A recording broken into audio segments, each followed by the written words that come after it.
Elias Cole learned two things his first week at Galactic Unity Academy. 1.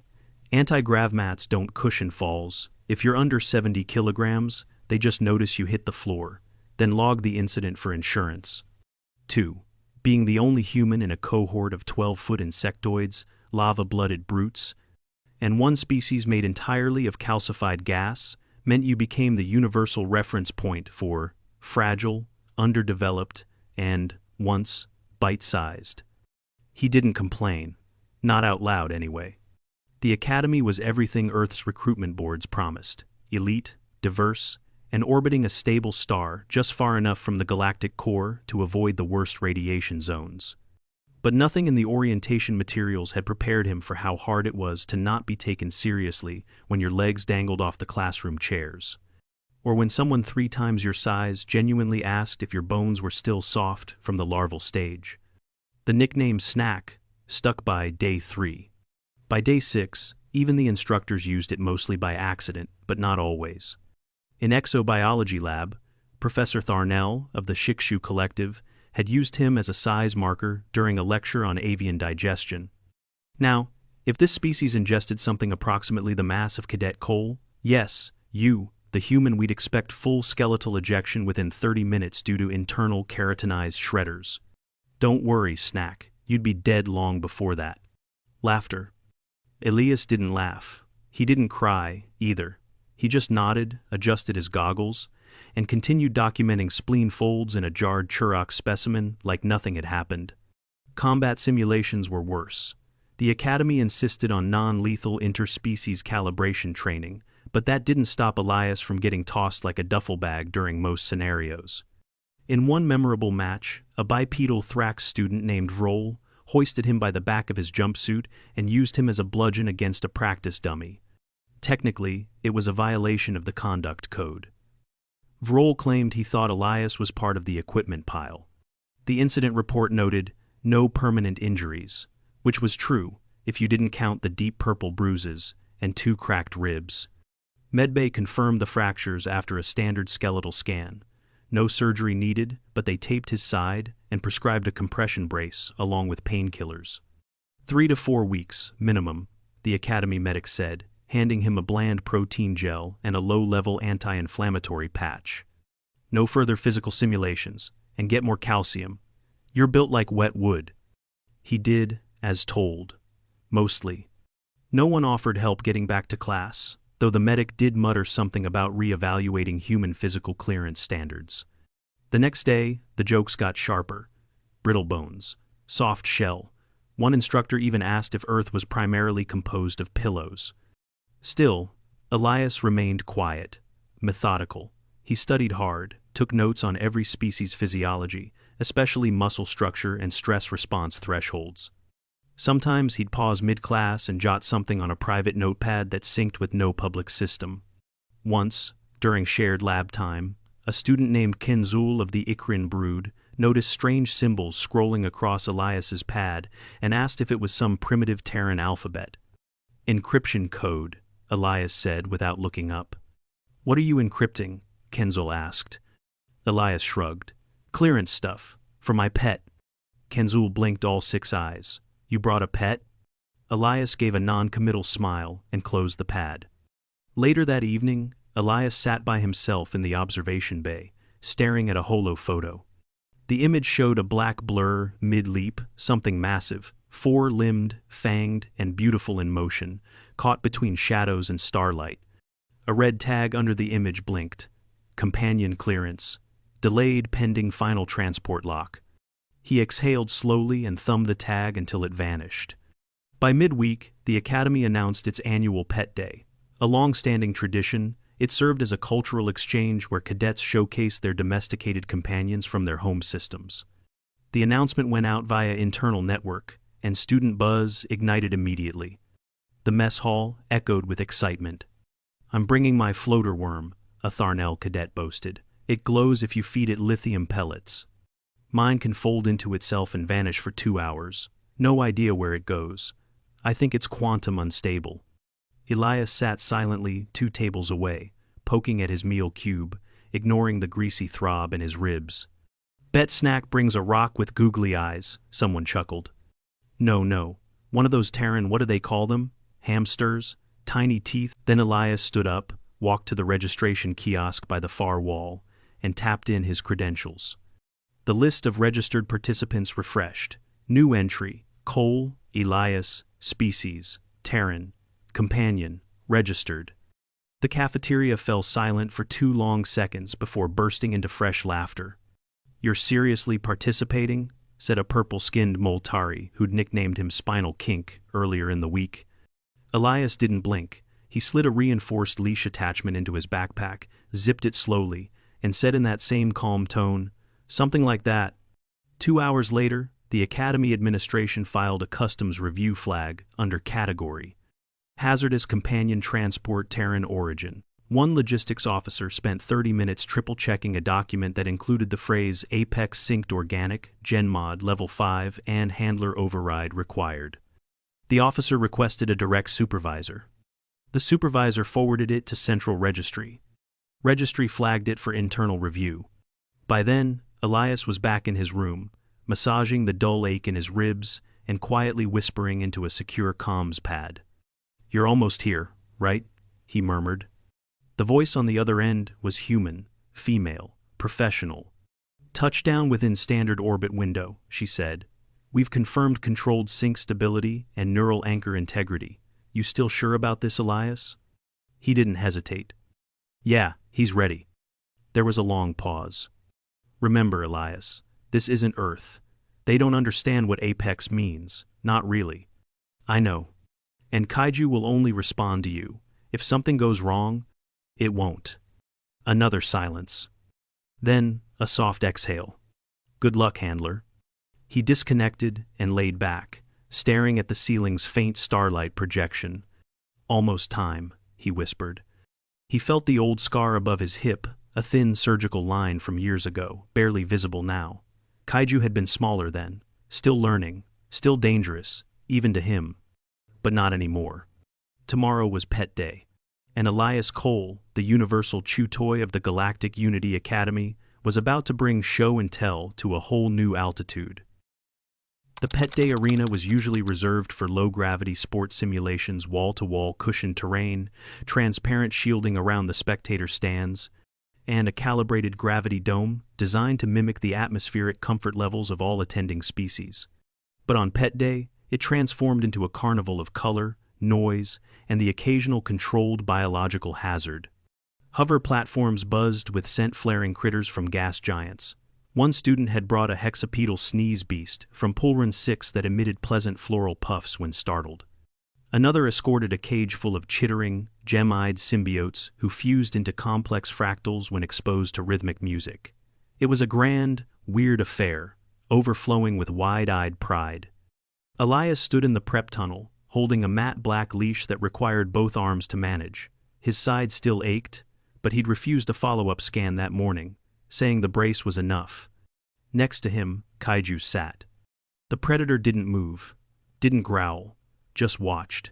His amber eyes flicked between overhead drones, the flickering crowd beyond the entrance arch, and Elias himself.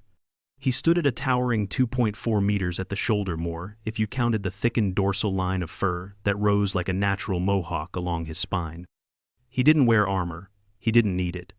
His coat gleamed like obsidian, except where faint silver scars lined his left haunch. 6 fangs protruded even when his mouth was shut, perfectly aligned and cleaned. One paw lay atop the polished floor like a pressure-sensitive landmine. The leash clipped to his collar didn't strain. It didn't need to. The moment the announcement rang out next, Elias Cole, Terran, accompanied by registered companion Kaiju, the arena's internal temperature dropped by 3 degrees. Not technically, but it felt like it. Audience chatter began to falter. Elias stepped forward, quiet as ever. Kaiju followed, unhurried, massive, each step a whisper of potential energy. The arena sensors recalibrated the motion tracking feed and, briefly, froze. Because nothing on the registry matched what they were seeing. The walking tank of fur, muscle, and quiet devastation was not in the expected database, at least, not in the publicly available one. In the stands, jokes died mid-throat. Several students leaned forward. Others reached instinctively for comms or small sidearms they technically weren't supposed to carry. Vroll, the one who'd used Elias as a bludgeon last week, stiffened so hard his neck plates audibly clicked. The sound Kaiju made in response was not a growl. It was quieter, lower. A reminder. Elias gave the leash a small tug, not forceful, just deliberate. Kaiju sat, and then the moment.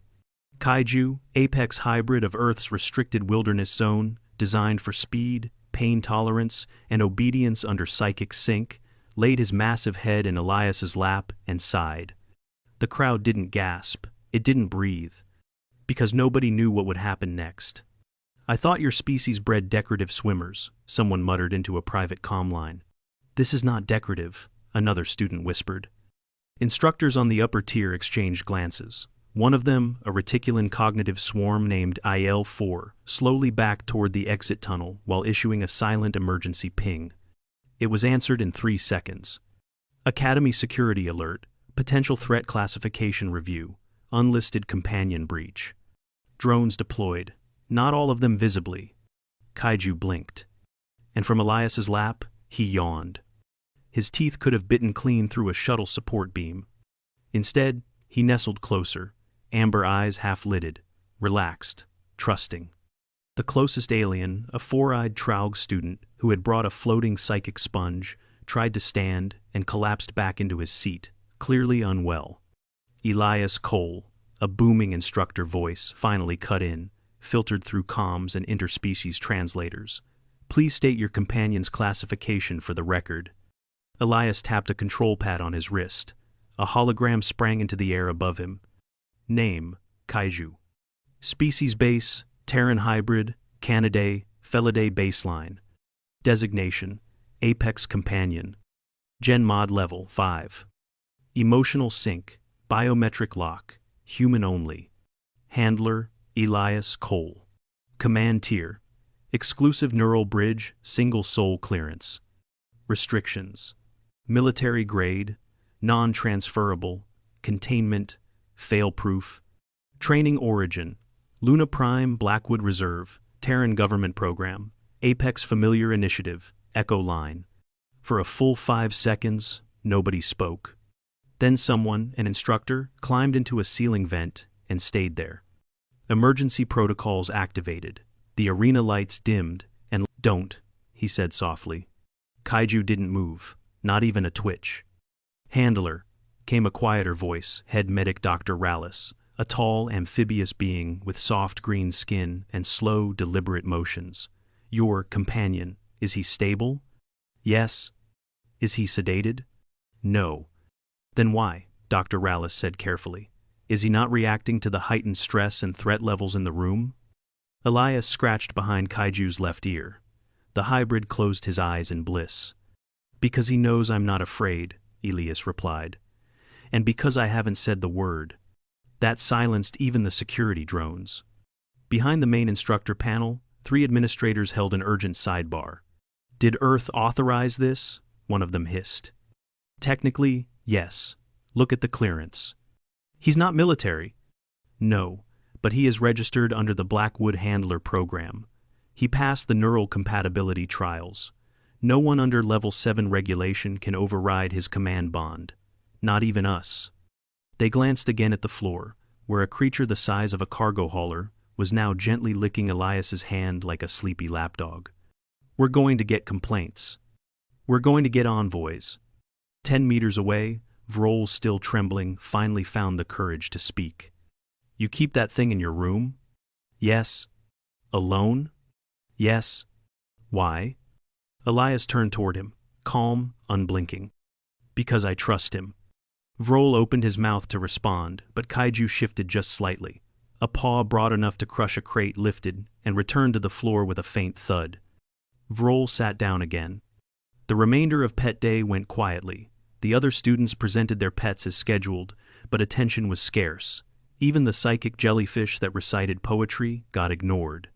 By event's end, Kaiju was officially declared containment stable, though the report included 14 caveats, 12 alerts, and 1 recommendation to add an escape-proof perimeter to all future Academy pet events.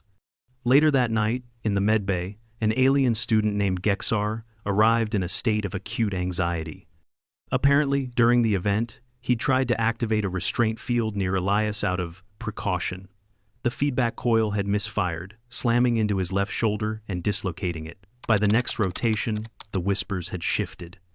Elias still wore the same standard issue Academy jumpsuit, still walked with that upright, quiet gait, still sat at the edge of his cafeteria seat like the chairs weren't built for someone with a spine that flexed in just two directions. His tray still had the same nutrient bricks and lukewarm tea substitute. None of that changed. But no one called him Snack anymore. They called him Handler. It wasn't said loudly, more like a title muttered with the careful reverence of a warning label. Cadets gave him a wide berth, not out of fear of Elias, but of what might be sleeping in the adjacent dorm room. Even Vroll, the walking slab of corded muscle who'd once hoisted Elias mid-combat sim, offered a small nod in passing. Not an apology, not exactly, just the kind of silent truce one predator offered another's keeper. That week, Elias noticed several subtle changes. For one, the cafeteria chairs near him started adjusting automatically. It was probably just a systems patch, but now the seatbacks conformed to his spine, and the table lowered to something closer to a human sitting height. The last time he'd eaten without his knees knocking against the underside of a table had been back on Earth. Second, his shared lab team no longer used him as a unit of measure. No fragile mass comments. No brittlebone jokes. Instead, Kenzul, the same Ikreen who once teased his encryption notes, now asked him detailed questions about Earth's wildlife. So this Kaiju, Kenzul, began during a joint ecology assignment. He's a hybrid, right? A manufactured predator? Elias glanced up from his notes. He's a descendant of natural apex lines. But yeah, there's GenMod, designed to bond, not obey. There's a difference. You keep calling him a companion, but he's more like a weapon. He's not a weapon, he's my responsibility. Kenzul tapped a claw against the edge of his tablet. Your planet breeds those as pets? Elias shrugged. Some people build war drones. We figured out how to raise loyalty from birth. Across the room, a glimmer of iridescent fur drifted past the observation window. Kaiju, currently restricted to the companion habitat zone, had been given his own enclosure. Academy policy required it. But Elias visited twice daily, not out of obligation, out of routine, out of something more. One afternoon, during a stress physiology lecture, a visiting scholar from the Galactic Medicinal Corps presented a data slide of species-by-species physical resilience. The chart used a color-coded toughness index based on regenerative capabilities, pain thresholds, and combat survivability. Humans were placed fourth from the bottom, ranked under average due to poor dermal resistance, low bone density, and moderate internal redundancy, the scholar said. Though surprisingly robust in endocrine trauma tolerance. See here adrenaline reactions up to 500% above baseline under stress. Elias raised a hand. Does the chart factor psychological conditioning from apex exposure? The scholar blinked. Pardon? On Earth, some of us grow up training with predatory companions, biological ones, not programmed machines. How does that change the fragility index? The room quieted. The scholar adjusted his chart, scrolling manually through subcategories. Ah, there it is. Under the Apex Familiar Program. Well, that's an anomaly. He paused. This entry was reclassified as a Level 7 Contingency Index. Kenzul leaned closer to Elias. That's 2 steps above high-risk symbiote pairs. Elias didn't reply. He was already writing something in his pad again, a personal log tagged with neural sync markers. Private. 3 days later, Kaiju growled for the first time. It happened during a late study session in the companion habitat zone. Elias had been running behavior mapping algorithms on his tablet, noting neural drift patterns and mood modulation during simulated threat drills. Kaiju, curled beside him, perked up ears rotating, muscles rippling beneath that jet-black coat. Then came the sound. Low, guttural, not hostile, protective. A student had wandered too close a first year from a new intake. Curious, naive, unaware. Kaiju rose, body rippling in one smooth, terrifying motion. The student froze. I just wanted to see. Elias held up a hand. Stop moving. The student obeyed instantly. Kaiju didn't lunge. He didn't bare teeth. He simply stood between Elias and the newcomer, tail low, breath steady, eyes locked. The tension broke when Elias whispered a phrase. 3 words. You didn't do anything wrong, Elias said, but he doesn't like sudden approaches.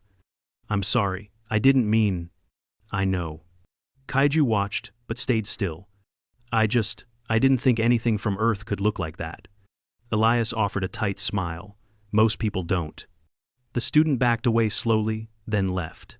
Kaiju relaxed a moment later, letting out a long exhale through his nose and returning to his resting spot. Good boy, Elias murmured, resting his hand behind one ear.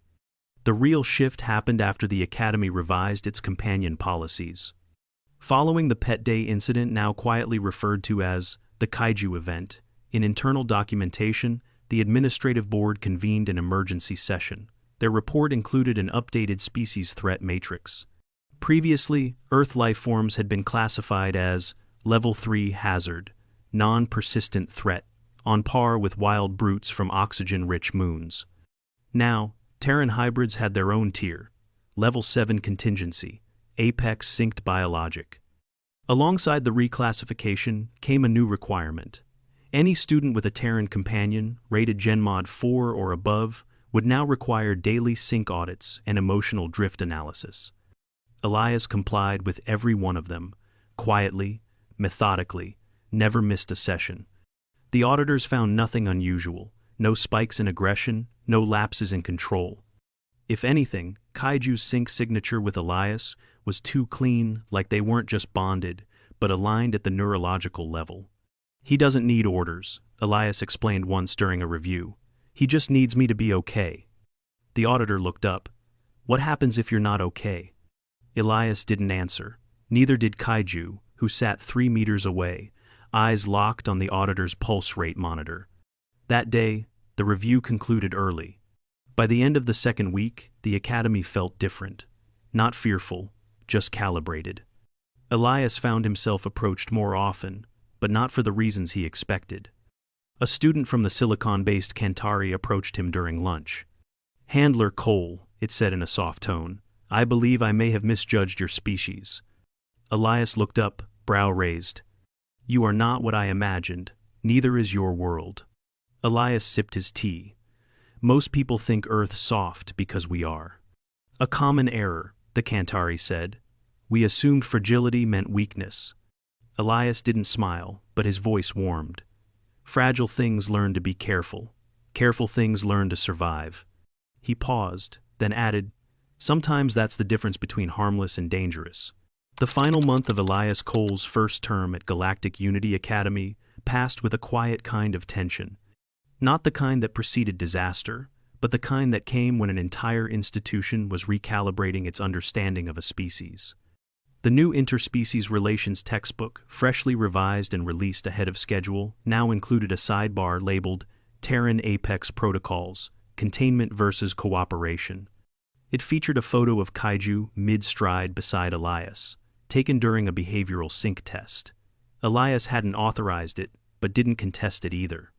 Below the image was a disclaimer. All Terran companions above GenMod 3 must be considered emotionally keyed rather than command-trained. Do not interpret silence as docility. No one argued with that. In the following weeks, Elias was invited to speak, not officially, not as a lecturer, but informally. At first, it was just a curious student here, a cautious instructor there. Then came requests from xenopsychology cadets, then military tacticians studying non-digital threat response. Even the companion biology program, which had previously blacklisted Terran pair bonding models, quietly asked for observation sessions. Elias agreed, but on his terms. No tranquilizers, no cages, no false analogies. Kaiju would not be discussed like a tool. He wasn't a weapon, and he wasn't a lesson. He was Elias's partner. And he was still growing. It wasn't all smooth. 2 weeks before finals, during a storm simulation in the Biosphere Dome, an automated weather cycle malfunctioned. High-pressure gusts destabilized the dome's inner wind barriers, causing a partial collapse of the observation railings above the live simulation area. 3 students fell. One, a featherlight alien from the low-gravity world, Elixir, suffered a dislocated hip and a cracked wrist. The other 2 suffered bruises, nothing worse. But the falling metal, the noise, the sudden system panic, all of it triggered Kaiju's protective response. He was in the simulation area with Elias at the time, running synchronized movement trials. 1 second, he was trotting behind his handler. The next, he'd caught a student mid-air in his jaws. Not clamped, not bitten. Caught. Gently, as if she were an egg. Elias had reacted immediately, giving the override phrase that reset Kaiju's focus and brought him back into sync. The student, stunned but unharmed, was released into his arms. She was still shaking, but alive. Medbay cleared her in an hour, nothing more than shock and a sprained ankle. But the footage went viral on the Academy's closed network. 3 seconds of motion, a blur of black fur, a scream, a gentle landing. And then Kaiju, lowering his head into Elias's lap as though nothing had happened. From that moment, the Academy's tone changed completely. A week later, Chancellor Dorell herself summoned Elias to her office. Dorell was a crystalline being, elongated and faceted, her internal light pulses synchronized to her emotional patterns. When Elias stepped inside the room, Kaiju at his side, the pulses slowed, not in fear, but in deference. "Mr. Cole," she said, each syllable filtered through her voice modulator, "I have reviewed the footage. I've reviewed everything." Elias didn't sit until she gestured to a seat modified for his posture. He didn't speak first. "I will be honest," Dorell said. "Your admission was controversial, not because of your performance, your grades are well above standard, but because your species puzzled us." Elias nodded once. "We're good at that." She tilted her head. "You've made us reconsider many things, about classification, about assumption, and about trust." Kaiju, lying by Elias's chair, yawned. Dorell leaned slightly forward. "I would like to offer you a provisional advisory role, not as an instructor, as a liaison, a bridge between Terran behavioral sciences and our companion integration program." Elias hesitated. "I'm still a first year." "Yes, but you are the only first-year cadet whose companion triggered a galactic reassessment of Earth's biohazard potential."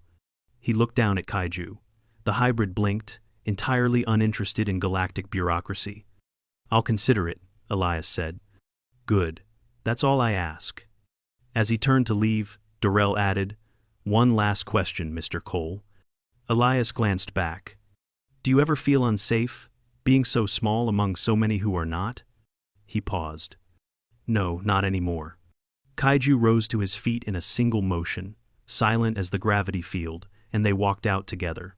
Finals came and went. Elias aced biocultural systems, placed 4th in neural ethics, and submitted a behavior analysis project titled Symbiotic Autonomy in Emotionally Bonded Apex Creatures that caused the department to schedule on the last day of term, just before departure for the mid-cycle break. Elias returned to the companion habitat zone for a final check. Kaiju's enclosure had grown, expanded walls, deeper terrain, even a thermal spring pool imported from one of the Academy's outer moons. And yet, as always, Kaiju preferred to curl near the entrance, close to the path Elias walked every day. He wasn't behind glass, wasn't leashed. He simply waited. Elias stepped in, crouched, and scratched behind the hybrid's ear. "You ready to go home?" Kaiju huffed gently, breath warm on his palm. "Transport leaves in 2 hours. I filed your clearance already. 1 flight, then 2 hours in cryo. We'll be back at the reserve by sunset." A pause. Time to rest, for both of us. He stood, turned, and stopped when he saw Kenzul waiting outside the enclosure gate. The Ikrin was holding a small datapad. "Sorry to interrupt." "You're not. I wanted to say thank you." Elias raised a brow. "For what?"